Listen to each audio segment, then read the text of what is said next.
I was hopeful for third parties because we could talk about things like the $35 trillion national debt and what concisely are we going to do about that as a nation. That translates to half of every dollar we collect in income tax being spent on the interest on the debt, not paying down the debt, just the interest of it. Imagine if you personally lived a life like that, where you spent half of your paycheck paying your credit card interest payments, not even the principal. Imagine that. Imagine how catastrophic and damaging that would be. Could you ever climb out of that hole? And that's where we're at as a nation. And both parties are moving us towards a $50 to $75 trillion national debt within the next 10 years. In June, the Congressional Budget Office, CBO, a nonpartisan Congress watchdog, released an update to the Budget and Economic Outlook, 2024 to 2034, detailing how the nation's federal deficit will increase to $1.9 trillion this fiscal year and continue to grow until the overall debt hits $50.7 trillion by 2034. In its report, the CBO wrote, "Deficits from 2024 to 2034, which total $24 trillion, are about 70% larger than their historical average over the past 50 years when measured in relation to economic output. Both net outlays for interest and primary deficits, which exclude those outlays, are large by historical standards." The CBO's report projects significant increases in the budget deficit in the coming decade, spurred by growth in interest costs and greater spending on programs like Medicare and Social Security. It also projects an increase in federal debt held by the public and the government's revenues as a percent of GDP. Federal outlays total 24.2% of GDP in 2024 and reach 24.9% of GDP in 2034, the report adds. The main reasons for that increase are growth in interest costs and greater spending on programs that benefit older people, including Medicare and Social Security. Spending on those benefits rises because of the aging of the population and growth in federal healthcare costs per beneficiary. Measured in relation to economic output, federal debt held by the public rises from 99% in 2024 to 122% in 2034, surpassing its historical peak. Then it continues to rise. In a recent video uploaded on his official YouTube channel, Charles Hoskinson, the founder of the Cardano blockchain platform and co-founder of the blockchain engineering company Input Output Global, shared his views on some troubling developments regarding the political scene in the country and how these issues are taking much-needed attention from important issues like the CBO's over $50 trillion projections for the U.S. national debt by 2034. As we bring you clips from the video, please take a little time to like this video, subscribe to the channel, and turn on post notifications for more videos like this.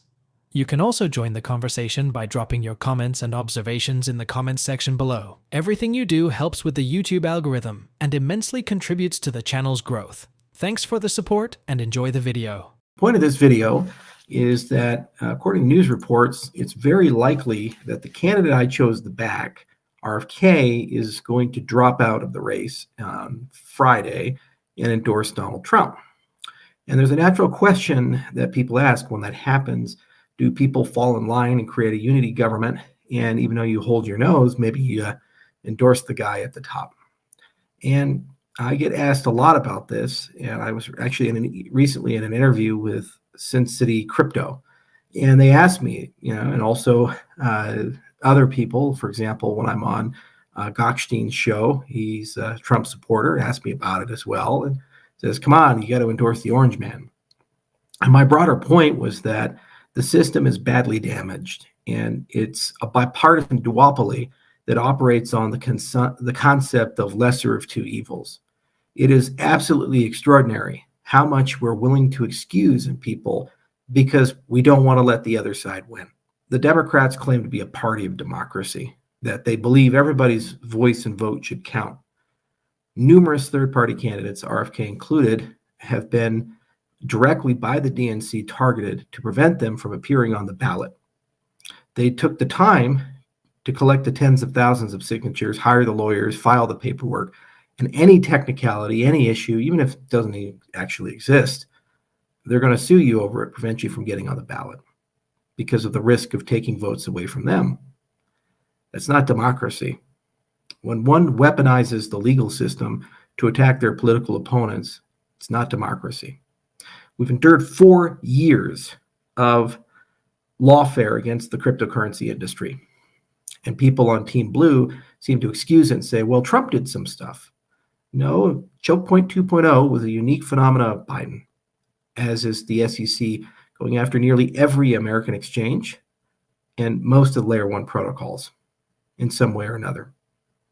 We do not live in an age of clarity, and when we've asked for it, including legislation that was common sense, bipartisan, and sensible, it was either vetoed or killed in committee because of this current administration. And yet we're told that somehow they're going to be pro-crypto, but apparently the party that believes in democracy, which threatened to remove the sitting president using the 25th Amendment, the party that believes in democracy, which picked their candidate with no votes or democratic process that was allowed, tells us that this candidate's policies, we're just going to have to wait until after she's been elected to know what they are. There's no accountability there, and there's no apology there. It's a crooked and broken thing. And saying, well, we really hate the orange guy, so that's an excuse to vote for that and hold your nose, or somehow this will preserve and protect the institutions and the integrity of the United States of America. What are we protecting exactly? The debates were really important to me because when we had third parties, for the first time ever, we could talk about new things, not which bathroom you use or which particular ethnic group seems to think that they're going to get screwed this election cycle, or poor versus rich and all of this nonsense and noise.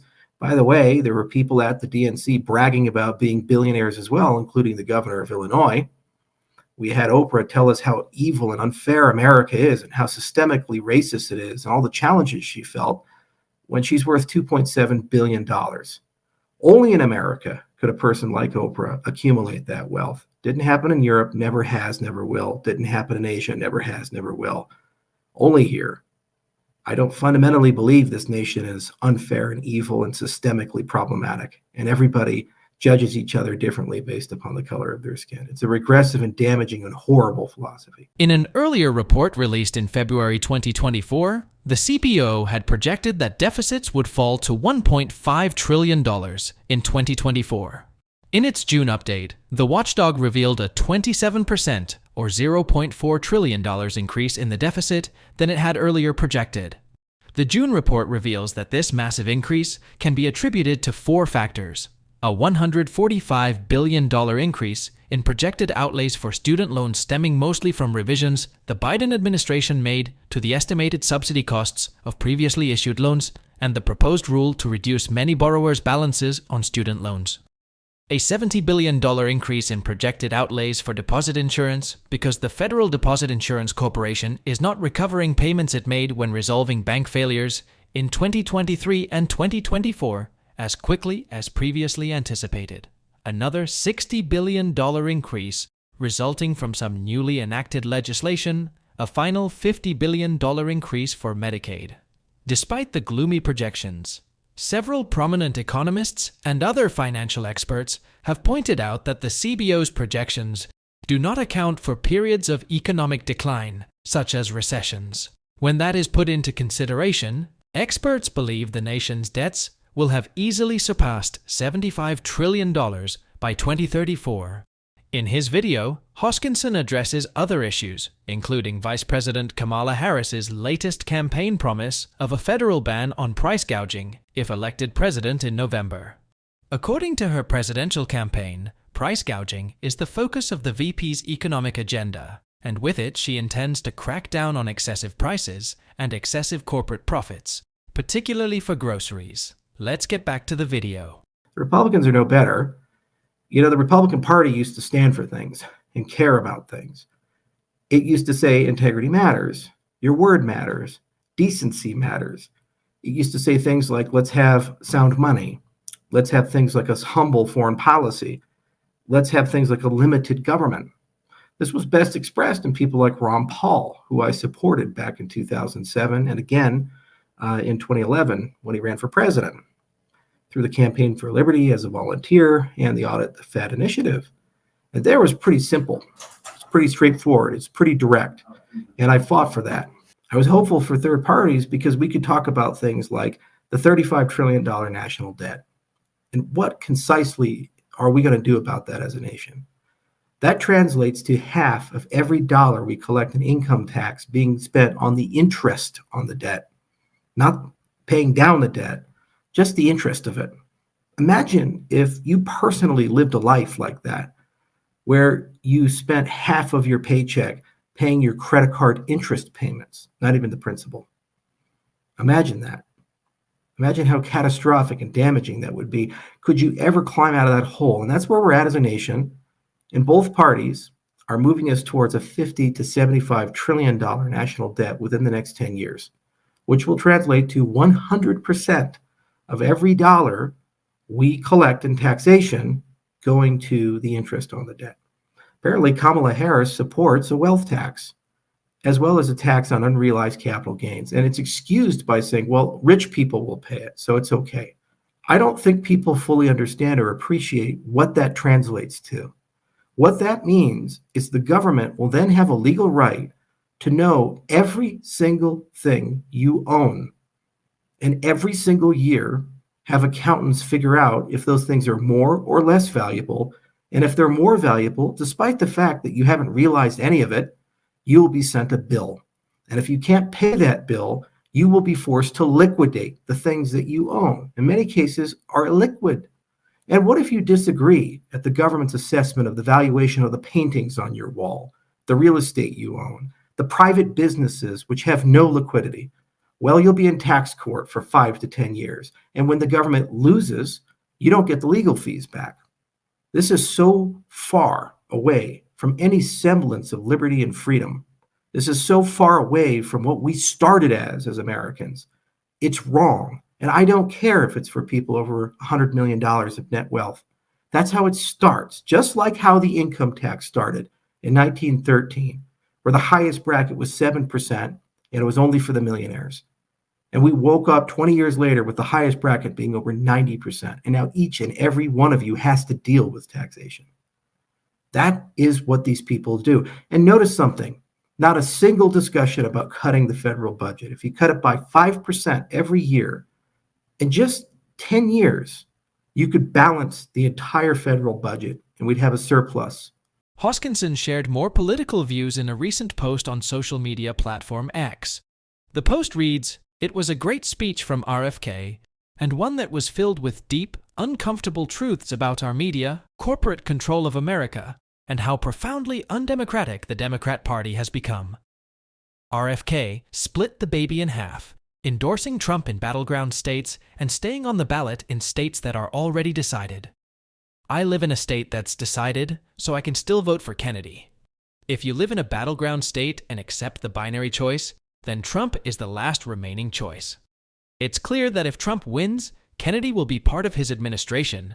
We will get justice for the egregious COVID policy, and the United States will be pro-crypto. I truly hope we get to see that day. The alternative is a bleak and dystopian America with state-sponsored censorship, mega corporations running all U.S. policy, the death of the American cryptocurrency industry, and endless wars. I continue to believe that the U.S. government cannot be fixed by a presidential election, and our only path forward is a constitutional convention.